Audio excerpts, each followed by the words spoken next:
A cold wind swept through the Midwest town, carrying damp earth and warm memories Caleb Turner couldn't shake. In the diner, he gripped a faded note with a fallen soldier's name. Through the fogged glass, he saw Evan Brooks, rain-soaked, clutching a torn bag. When the boy stumbled and a cookie slipped from his hand, Caleb felt a sharp ache, not from old wounds, but from knowing this child was the last battle he was meant to stay and fight. David Miller set his boots down on the rutted dirt road, the crunch of gravel sharp in the late afternoon quiet. The wind came off the fields, cutting through his collar, carrying the smell of wood smoke sharp and raw, the way gunpowder used to hang in the air. The pack on his shoulder dragged heavy, not just with the odds and ends he'd brought back, but with years of memory clinging to it. Each step pushed his heartbeat faster, not from weariness, but from a low, gnawing fear. The fear that porch light up ahead might already be gone, the fear that time had erased the home he once knew. The fence posts along the road leaned in grade, like tired old soldiers ready to give way. His hand brushed a splintered board, cold, dry, and it pulled him back, the feel of gripping a rifle in the dark, sweat running down his back, voices calling out, bursts of fire cutting through the night. For a moment, he froze, drew a long breath, while the wind rose harder, dry leaves cracking loose and spinning in the air, hurrying him forward. The road stretched ahead like it had no end, the rough ground pushing his steps quicker. He didn't want to drown in that rising fear, the thought that even this small town's quiet might not patch the cracks inside him. Each breath carried echoes of the battlefield chasing at his heels. But in that rush he caught something else, his body pushing him on, not giving in. Houses began to appear, old wooden frames with curtains drawn tight, faint glimmers of light inside. David stopped a moment, blinking hard to shake off the smoke and fire burned into memory. In the stillness, he could hear himself clear, the thump of his heart, the grind of his boots on gravel, the short breath between steps.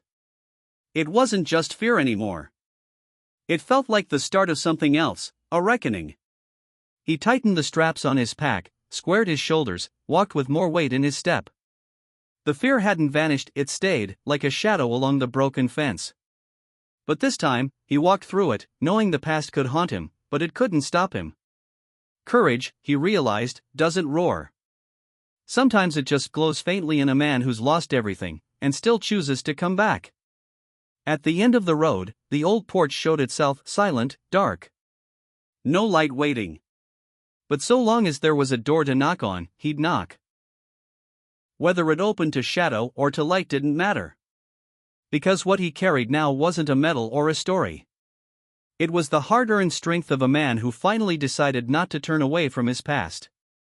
In the fading light, David stopped at the side of the road and reached into the smallest pocket of his worn pack. His fingers brushed something hard and smooth in places, rough in others. He pulled it out, a wooden toy car, no longer than his hand, wheels a little crooked from being cut in haste. He'd carved it out of a scrap of lumber in camp, one night when the gunfire finally went quiet and the men around him slept in the stench of smoke. He'd used his combat knife, the same blade he once cut bandages with to save a buddy, to shape the car, every stroke trembling, the hand of a man who'd just brushed past death.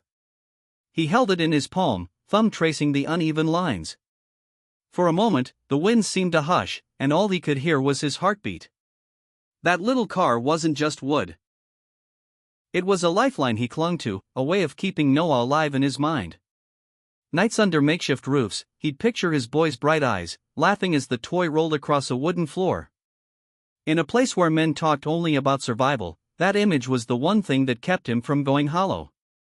David squeezed the car tight, a rush rising in his chest as if letting go would erase everything, the past, the memories, the reason he was still walking this road. The porch ahead was still dark, but inside him flickered a fragile hope. Deep down, though, he feared when that door opened, his boy might not even remember him. The thought shot through his veins, making his breath quicken, his step falter. But he kept moving, clutching the toy like a silent vow. The gray fence posts fell away behind him, the uneven road pushing him forward. Every stone under his boot reminded him, the past never disappears. It stays with you. But he carried it the way he carried that toy. Not as a weight to crush him, but as something he could hand over, something that could mark a beginning. The night grew thicker, but here and there a faint light shone from distant windows.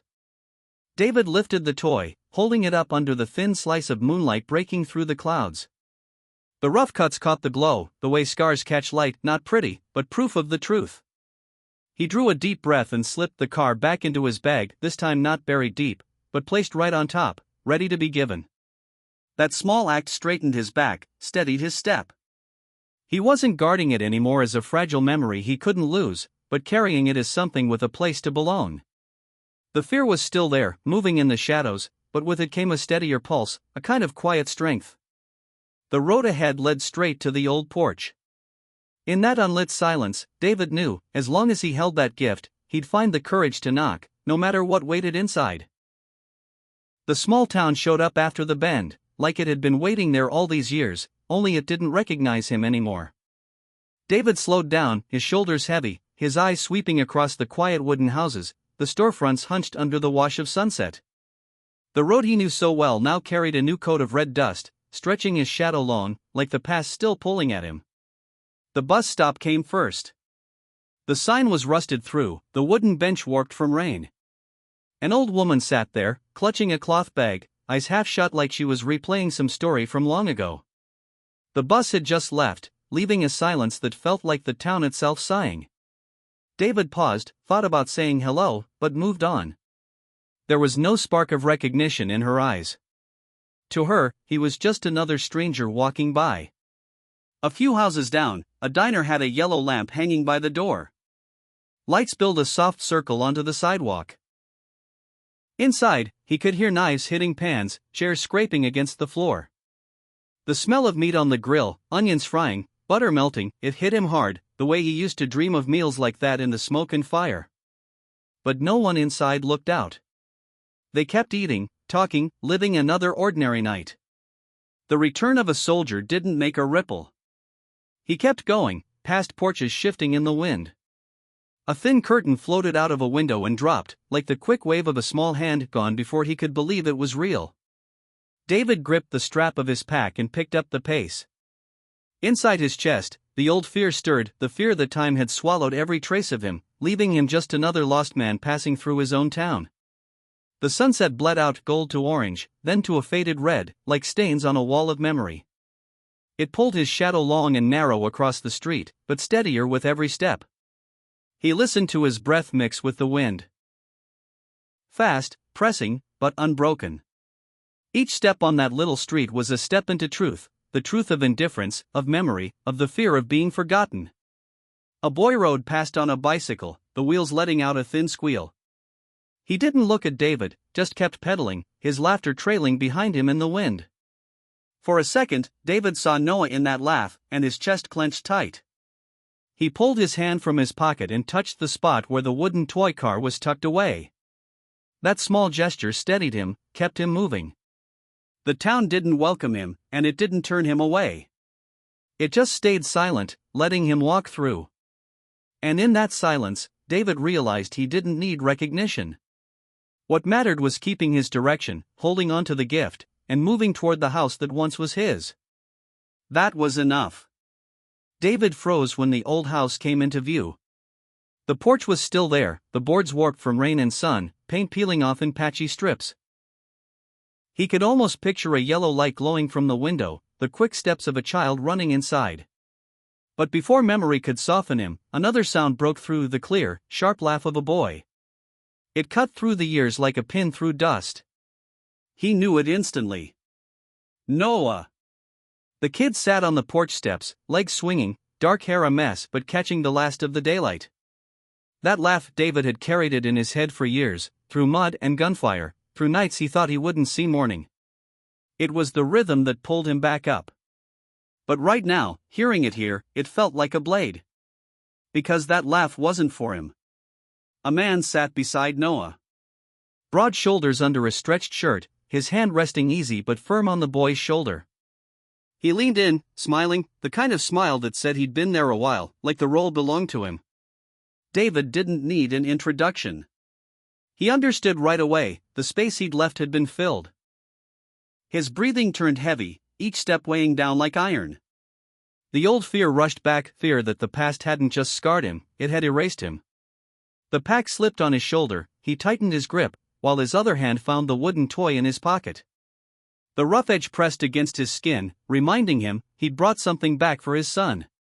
But was there still room to give it? He didn't move closer. Just stood there, a few strides away.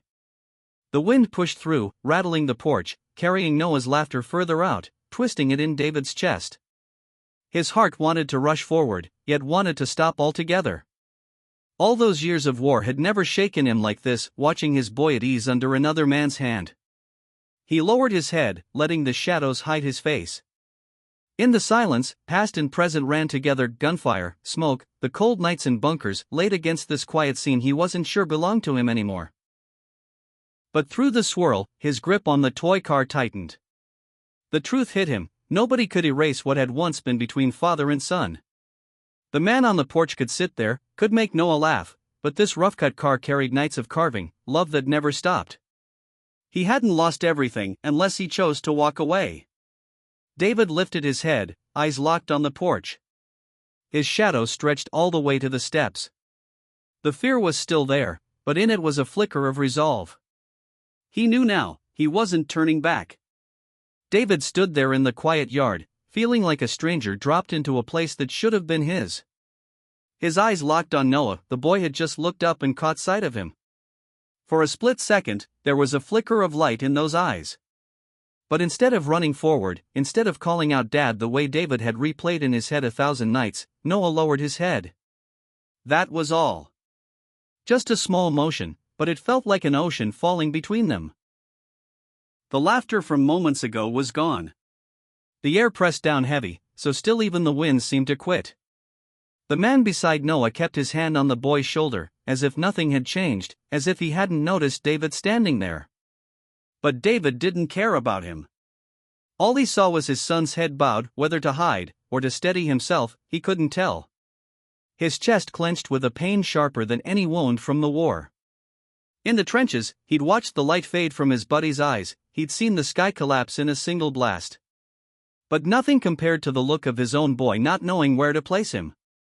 It wasn't hate. It wasn't joy.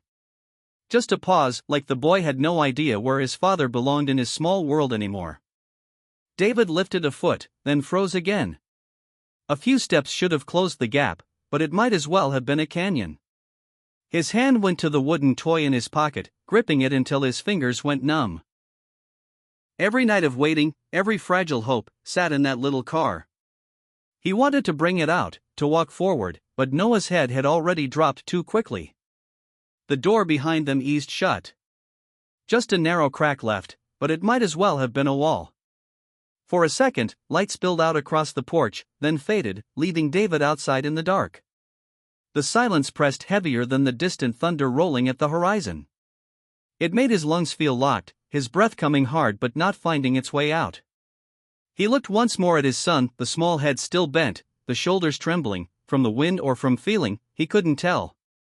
What was clear was that the distance wasn't measured in feet, but in all the years he'd missed. The war had stretched the bond between them until it felt ready to snap. David drew a deep breath, closing his eyes for a moment. When he opened them, he saw it plain: the fear was still there, but alongside it, a small strength had stirred. No one else could close this gap but him. And if silence was a language, he'd learn to speak it patiently, step by step, gesture by gesture, without rushing. With thunder rolling in the distance, David set his hand on the old wooden fence. The wind hit his face with the smell of dust and rain. He didn't turn away. The distance remained, but he knew he would wait, because waiting itself was proof a father's love doesn't disappear. The man stepped down from the porch, moving with the kind of certainty that said everything under that roof belonged to him. His face was sunbrowned, his look confident, like someone who'd never had to wait in the dark. He reached out his hand, smiling too wide, too ready, a friendliness that carried the air of taking over. David hesitated a beat, then lifted his hand. His palm was rough, scarred from dirt and war, meeting the smoother, cleaner hand of the man in front of him. The handshake tightened, stiff and awkward. David tried to steady himself, but every joint in his hand buzzed. Not from the man's grip, but from knowing this was the same hand that had rested on his boy's shoulder, right where his own used to belong. His eyes shifted. Noah stood tucked behind the man, small and lost in the fading light. That was the cut that went deepest. His son hadn't slipped behind his father, the safe place he once knew. He'd chosen the shadow of another man.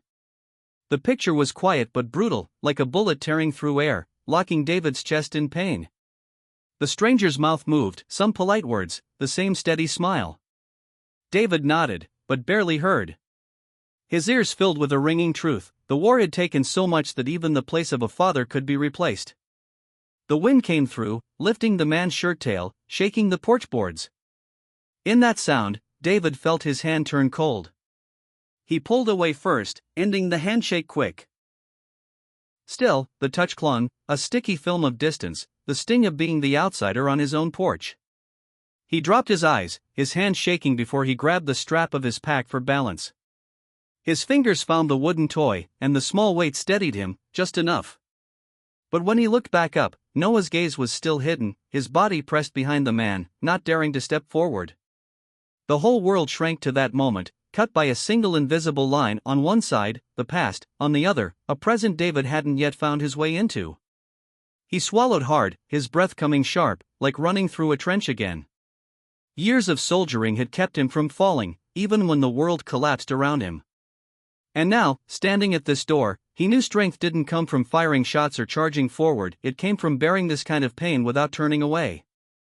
The stranger turned back inside, and Noah followed close, his small steps quick, like he feared losing his anchor. The door opened wider, then closed. David stayed on the porch, alone, the wind slapping his face cold. But he didn't move.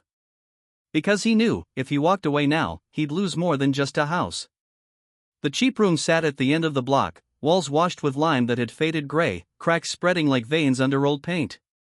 David pushed the half-closed door, the hinge crying out dry and sharp, like his throat right then. He dropped his pack, pulled off his soaked boots, and set them by the door, water dripping into a thin trail across the cold tile floor. Inside, there was nothing much: one narrow bed, a wobbly wooden table, and a warped mirror hanging crooked on the wall. He sat down, leaning forward with his elbows on his knees. His breath still came hard, like the meeting on that porch hadn't ended but was hanging heavy on his shoulders. David looked over at the mirror. The weak yellow bulb overhead lit up a face worn down, eyes sunk deep, stubble thick and uneven. No trace left of the father who once carried Noah on his shoulders down quiet streets. What stared back was someone else, a face hardened by war, roughened by memory. And in that face, he saw something more: distance. The same thing he'd just seen in Noah's eyes a few hours earlier. His boy's head lowered, avoiding him, not calling his name, it all bounced back at him now. And David understood, Noah was only holding up the same mirror. The same years he'd spent ducking away, wanting to call out to someone but choking it back, deep in muddy trenches that stank of blood. On the table, he set down the little wooden car he'd pulled from his pocket. The yellow light caught its rough edges, casting a short shadow on the wall. He pressed his hand to his forehead, remembering the nights curled up, carving each line into that scrap of wood. Every cut had been a silent call sent out to his son, far away. But when they finally met again, the call had stuck in his throat. Just the way it once had out there in the war. Rain started tapping on the tin roof, steady and hollow. The room turned into a kind of bunker, pulling him back to those long nights he survived with other soldiers. Back then, he'd sit just like this, quiet, not daring to say a name, afraid it would vanish under the shelling. Silence had been the only armor he had. And now his boy, Noah, was carrying that same armor, heavy as it was. David drew a long breath, the toy car trembling in his hand. He looked at the mirror again. It didn't lie, there was no turning back, no forcing things. The distance had rooted itself deep, and if he was going to pull it out, he'd need more patience than in any battle he'd ever fought. The light flickered, throwing his shadow long across the wall, merging with the toy cars. In that moment, he realized, whether in the mirror or in his boy's eyes, the truth showed the same. And truth wasn't just for looking at, it was for facing head-on. David knew, come morning, he'd have to stand up again and find a way to hear his name spoken in Noah's voice. David dug into the deepest pocket of his pack, the place he kept things nobody else ever touched. His fingers found the soft, damp edge of paper, and he pulled out an old letter. The sheet was yellowed, corners curled, the writing blurred as if it had wept through the rains of another time. He unfolded it slowly, his calloused hands trembling. On the page, in rough pencil strokes, were the words, "I'll come back, hold on to the family." It was the promise he'd once made for a buddy who fell beside him in the dark of the trenches.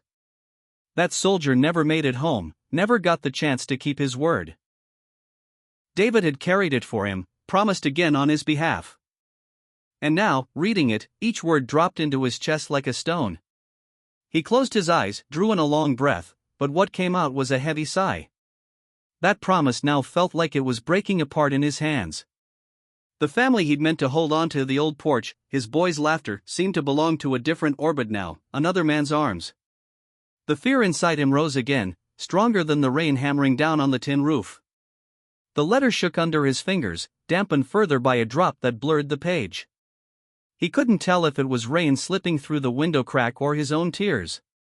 Out there on the battlefield, he'd clung to those words just to keep walking, reminding himself every fight, live, go home. But now that he was home, he felt like a man on the outside, no place left to stand. The promise felt like the echo of a dream that never reached daylight. David set the letter on the rickety table. The weak yellow lamp spread across it, the shadow of the words bleeding out like stains on old bandages. He pressed his palm flat on the page, eyes shut. The memory came rushing back, his buddy collapsing, grabbing his hand, telling him to get home. He had gotten home. But keeping the family, that was slipping through, like sand through scarred fingers. Wind tore at the window, the curtain flapping hard. He opened his eyes and looked at the letter again. The pain was sharp, but with it came something else, the sense that this promise wasn't only a burden, it was a marker. It could crack, it could shake, but he'd never truly dropped it. If the family he knew was gone, then he'd have to build it again, brick by brick, bridge by bridge. David folded the letter back, more carefully this time, and tucked it inside his shirt instead of hiding it in the pack. Now he wanted it close to his chest, where every heartbeat would remind him of both the fear and the grit he still had left. He leaned back against the wall, ice tracing the scarred ceiling of the room. The night stretched on, but a thin thought began to form. Even if the promise was shaky, he still had the choice, hold on, or let it break. And in that silence, David knew, come morning, he'd have to take at least one step forward, no matter how small, to prove the promise wasn't dead. The next morning, David was up before dawn.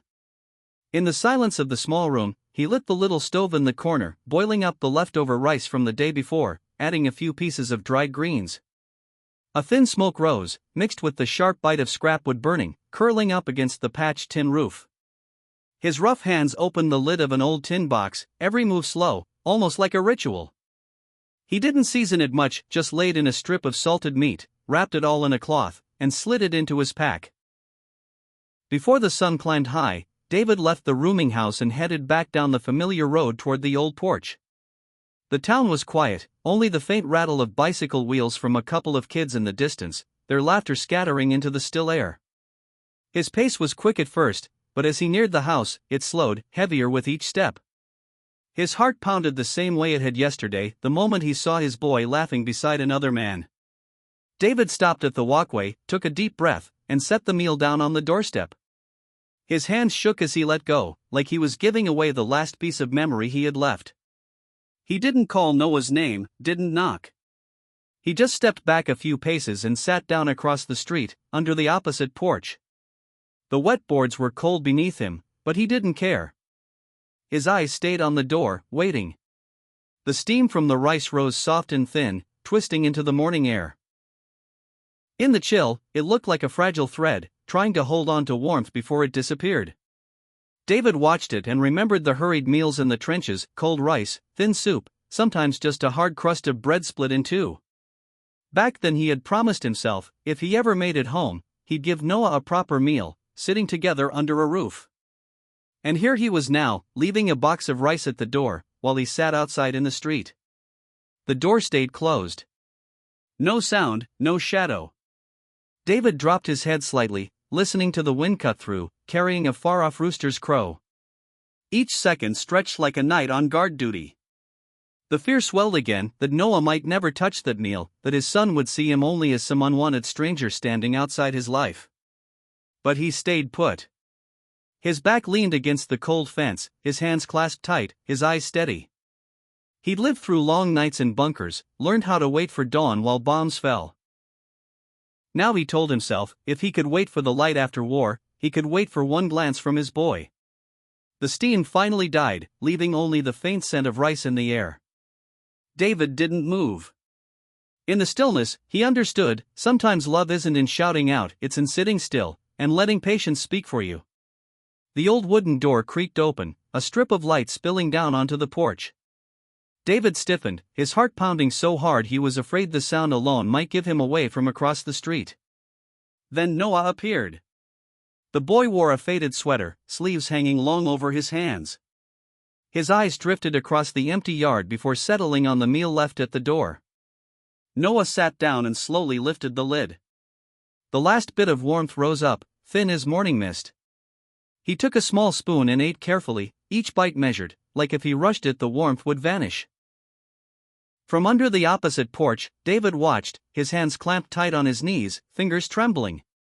He didn't dare move, his eyes stayed fixed on that small figure. Every spoonful that reached the boy's mouth pulled tighter at David's chest.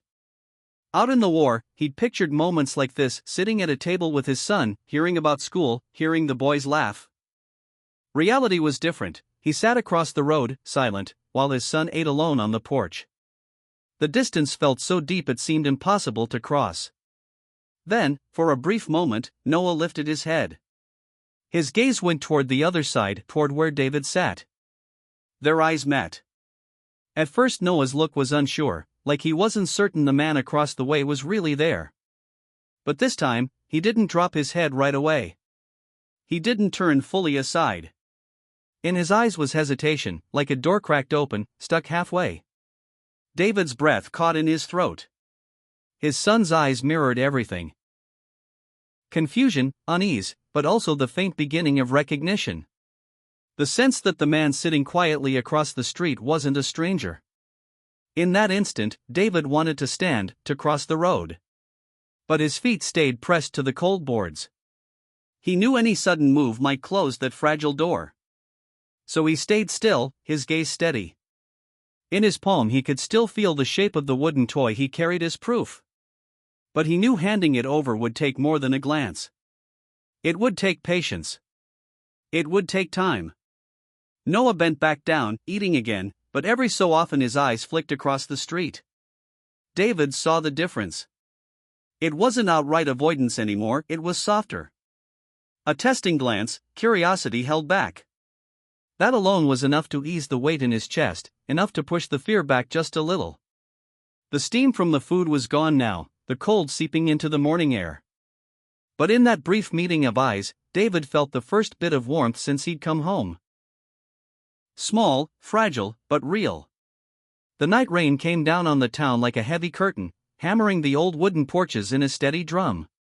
David stood across the street in the dark, his shoulders soaked through, water running down his face, mixing with the cold sweat rising from his chest.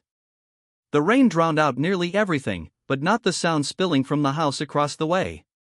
Through the downpour, he could still make out broken pieces of voices, sharp, raised, angry. The door flew open. Noah bolted out, bare feet slapping the wet boards. The boy clutched his shoulders tight, tears mixing with the rain. He didn't scream, only choked on short sobs. His small frame shook hard with every breath. David felt his chest seize up, his hand clamping down on the strap of his pack until his knuckles went white. For a second he saw himself years ago, huddled in a freezing trench, trembling, wanting to cry out but buried under fear and gunfire. Inside, the shouting went on, words colliding, bouncing off the walls and spilling onto the porch. One of those voices belonged to the man he'd seen.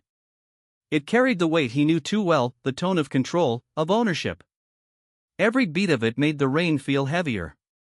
David ground his teeth, every muscle drawn tight, the way they used to be right before a firefight.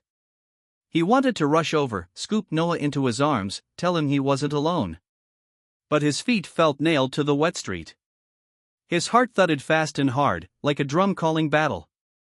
He knew stepping in now would mean another fight, not with weapons, but with looks, with words sharp enough to rip apart what little thread still held between them. Noah sank down on the step, shoulders curled in. He didn't look around. He didn't know anyone was watching from the dark. David shifted, but stopped himself. He understood if he moved too quick, it might only scare the boy more. So he gripped his pack tighter, letting its weight keep him upright. Each lash of rain across his back stung, but it also steadied him, reminding him this wasn't a battlefield of bullets. This was a battlefield of patience. Thunder rolled in the distance, a flash of lightning throwing Noah's shaking figure into sharp relief against the porch. In that instant, David saw it clear, the boy was just like him, someone who had learned to endure in silence. And that cut deeper than any wound he'd ever carried. The rain poured on, unrelenting. David didn't move, didn't speak. He stood there, drenched, letting his silence be a kind of presence. If Noah looked up, he'd see him. If not, at least David's eyes held onto his son's shape, refusing to let him vanish into the storm and the harsh voices inside. And so, under the night rain, David braced himself for a different kind of fight, the fight to stay, even if it meant nothing more than waiting. David stood there in the downpour, his breath locked tight in his chest, when he saw Noah lift his head. Lightning flashed, showing the boy's face streaked with rain, eyes red, lashes clumped with water. For a second he wavered, caught between fear and the need for someplace safe. Then, suddenly, Noah sprang up, bare feet splashing through puddles, running straight toward him.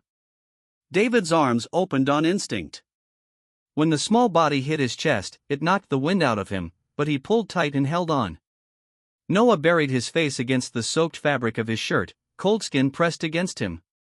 No words came out, no dad, no crying out.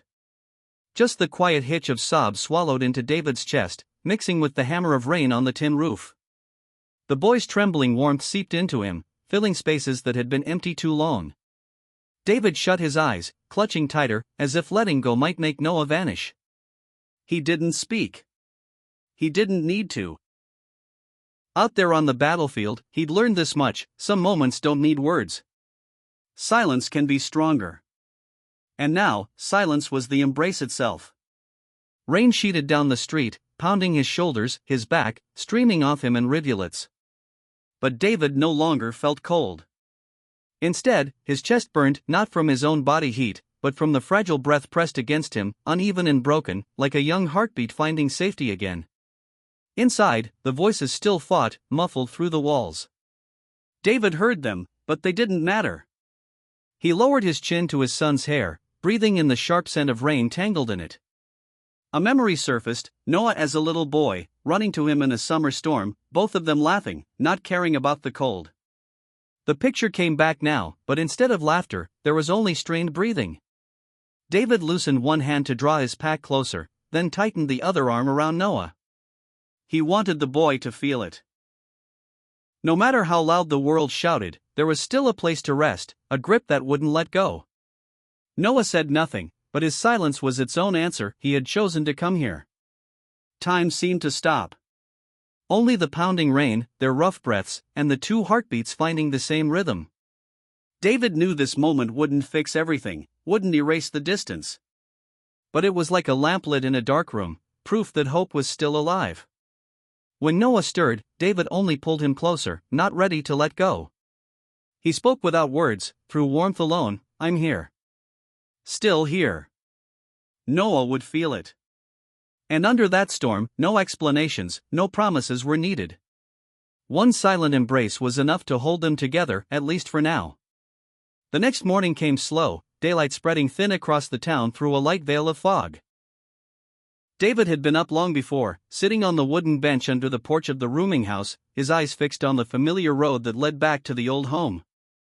In his chest, the memory of the night's embrace lingered, Noah's trembling warmth, his ragged breath pressed close enough to keep sleep far from him. He walked back down the small street, his shoes still damp from last night.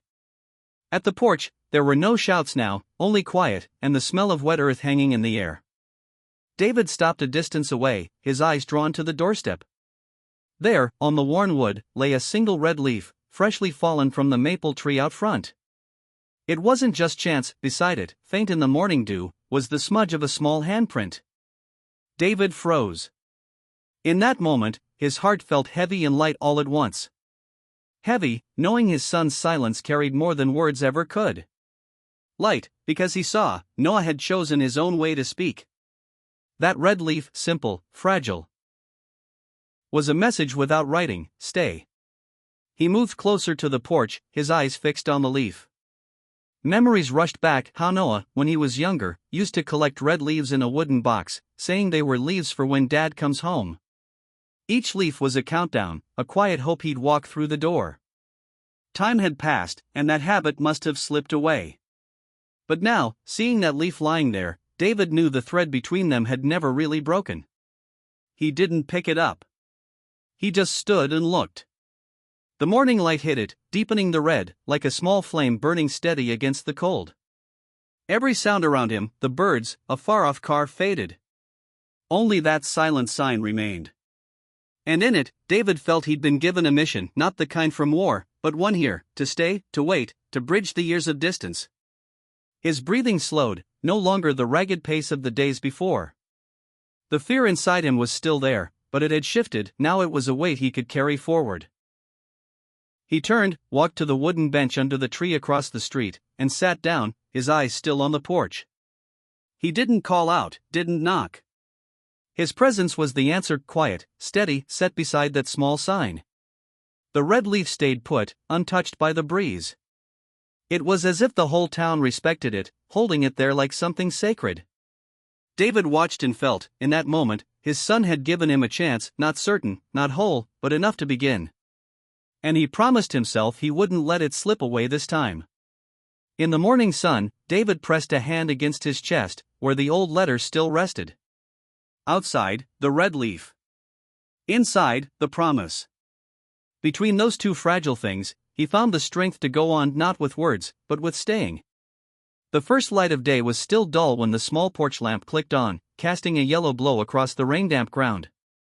David sat quietly, his back against the weathered fence. In his hands, he held the heavy pack that felt like part of his body, but inside he felt just a little lighter. He had stayed here all night, proving to himself he could still wait, that he wasn't running anymore. The morning breeze slipped under the porch roof, carrying the smell of wet earth and yesterday's fallen maple leaves. On the doorstep, the red leaf Noah had left was still there, a little wilted but holding its color.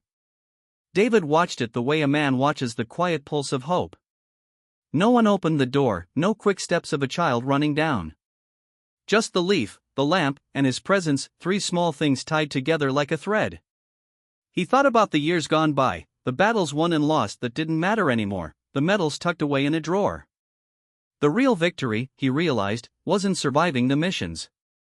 It was having the patience to sit here, in silence, waiting for his son to learn to trust again.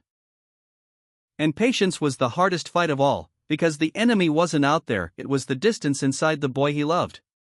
David bowed his head slightly, his hands laced together. He could hear his heartbeat, not racing like the day he first came back, but slower, steadier. Each beat felt like a reminder, stay. Not stay buried in memory, but stay right here, in the present, with Noah. The light inside the house was still on, throwing a faint shadow through the curtain. David pictured his boy somewhere inside, maybe knowing, maybe not, that he was still out here. That thought was enough to steady him. A child only learns to trust again when he sees the person he's waiting for hasn't disappeared this time. Daylight spread clearer. Sparrows chattered in the branches, the wind lost its bite. David let out a long breath, as if years of weight finally eased from his chest. He looked around the town, the porches coming alive with lights, kitchen smoke drifting over narrow streets. Ordinary things, but for him, proof that life kept moving, and a backdrop for starting over. In that quiet, he asked himself, and maybe anyone listening, if it were you, and you saw a child trying to learn trust again, would you have the courage to stay? David didn't have a firm answer. But the fact that he was still sitting there, in the early glow of that porch light, was already an answer of its own. An answer written in presence, in patience, in the choice not to leave again. And with that, even with a long road ahead, he knew he'd chosen right. There are homecomings that don't end in cheers, but in silence, a father sitting still, a child slowly opening his heart. In that quiet, we learn that love doesn't need grand promises, only the patience to stay. And sometimes, that alone is enough to begin again.